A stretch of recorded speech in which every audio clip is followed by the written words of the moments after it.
Welcome to Chalk Talk, a weekly preview of West Tennessee football featuring the Jackson Sun sports team here on jacksonsun.com. All right, welcome to jacksonsun.com for the semifinal edition of high school football Chalk Talk. My name is Craig Thomas, alongside sports editor Brandon Shields, and a very exciting, very big game to talk about. We have two teams left in West Tennessee high school football. One of them is Jackson's Trinity Christian Academy, and the other one is Adamsville. And interestingly enough, they are playing each other in a rematch for a spot in the state championship game this Friday night in Adamsville. Very big game, lots to talk about. One of the storylines is that they have met before back in early September. TCA won that one with a fourth quarter comeback at Adamsville, 28-21. Brandon, just first of all, if you don't mind, talk about what you remember from that game and what kind of stood out to you. Well, what stood out to me, particularly in the first half, was just kind of how Zach Neary, Adamsville's running back, was just virtually unstoppable throughout the first half. And Adamsville went out to a lead. I don't think they ever had a lead of more than a touchdown, but they couldn't stop them. They had a hard time stopping. But also, Adamsville also shot themselves in the foot frequently with penalties as well, which, granted, that was early in the year. They had some guys who were just starting their second or at the most third game, particularly on the offensive line. I think they wound up with more than 100 yards of penalties that night. So they didn't exactly do themselves any favor. On the flip side of that, on TCA's side, they were still just able to just consistently do what they wanted to do. Kyle Aiken, obviously, is the engine that kind of fires the machine that is their passing offense. And everybody was just really on their game tonight. Chase Diggs, Eli Parker, Grant Revere, Ryan Smith. Everybody had a good night that night. Plus, Andrew Goldsmith and James Bond did enough to kind of keep Adamsville's defense kind of on their toes and keep them honest throughout the whole night before the snap. Just kind of just did what they had to do to stay with them. And then there in the fourth quarter, Chase Diggs gets open down the left sideline, and Aiken hits him for I think about a 40-yard touchdown pass that kind of gave them the win there toward the end. I was looking at the story from that September game that you wrote, right after the game, and I noticed that the last quote of the story, Adamsville coach Brandon Gray said, TCA is a good team, and I think they're going to be somebody we see down the road. Well, now we're here. When you look at what TCA has done the last few weeks, really all season long, is that they've passed so well against all these teams. Really, very few teams in this part of Tennessee have stopped them or really even slowed them down. Last week we thought they would have a close game against Memphis Mitchell. Right. They blew them out, scored 58 points, and it was no contest.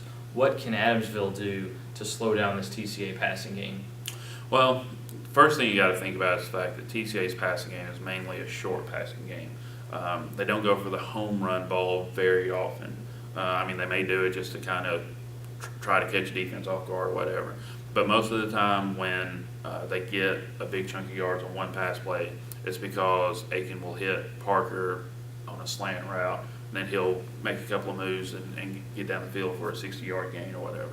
And just talking to Coach Gray and some of his coaches, they're saying that pretty much the main thing they got to do is just play basic football and just keep the receivers in front of them. Don't give Aiken a chance to go over the top on them for that big gain and let a receiver get behind them.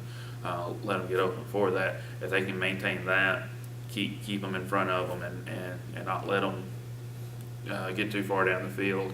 Either A, if you can do it 3 times in a row and not let them get 10 yards, boom, they're punting, you're getting the ball back.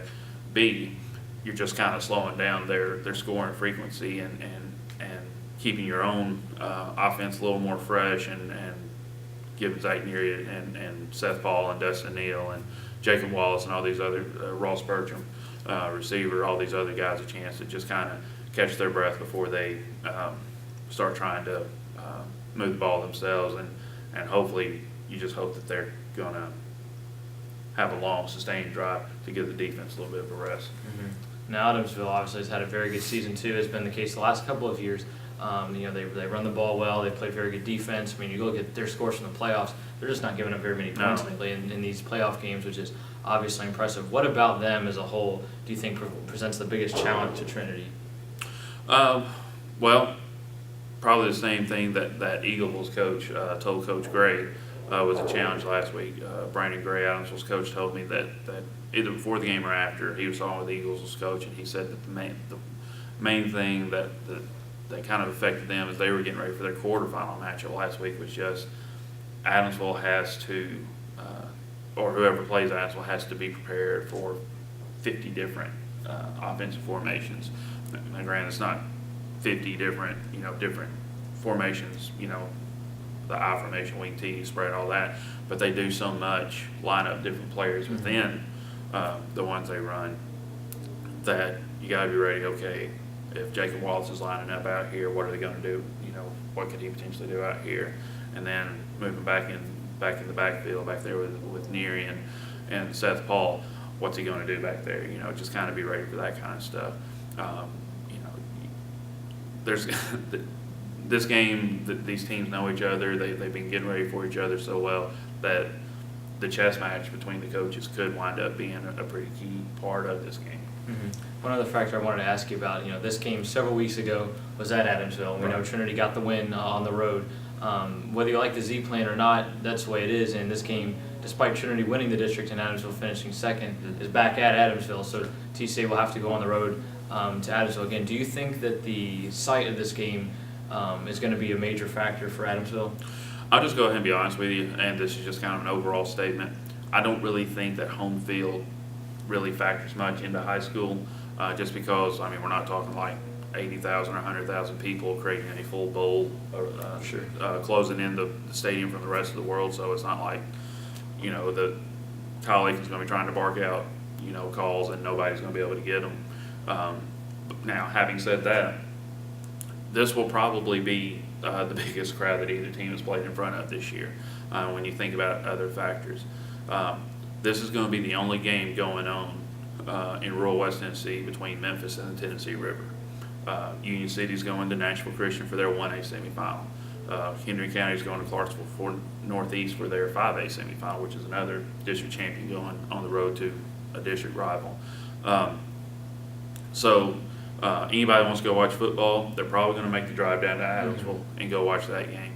Plus, TCA had a really big crowd last time on September 6th in week 2, because if you think about it, one kind of preseason, everybody's kind of pointing to that game as being probably going to be the District 15A championship, which it wound up being.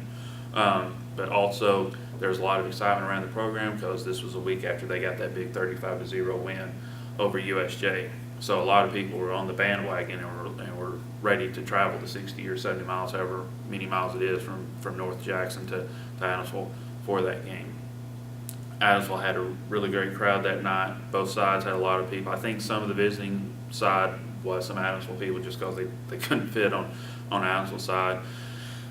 But I think all those people are going to be back, and I think there's going to be a lot of people, particularly from around the district. There's going to be a lot of coaches there because they're all looking forward to this game, just seeing what all these athletes can do against each other. And, semifinal game, this game had better be two good teams playing against each other and putting everything they got out there for a chance to go back to good football. Right, so obviously the stakes high, enthusiasm high, and excitement very high, and we're going to definitely play that up for sure. We've had some good stories in the paper already this week looking at some of the athletes from Trinity, some of the athletes from Adamsville, and some of the storylines that defined each of those team seasons. We're going to continue doing that throughout the rest of the week. Definitely check out the Friday paper for sure as we kind of really get ready for that game.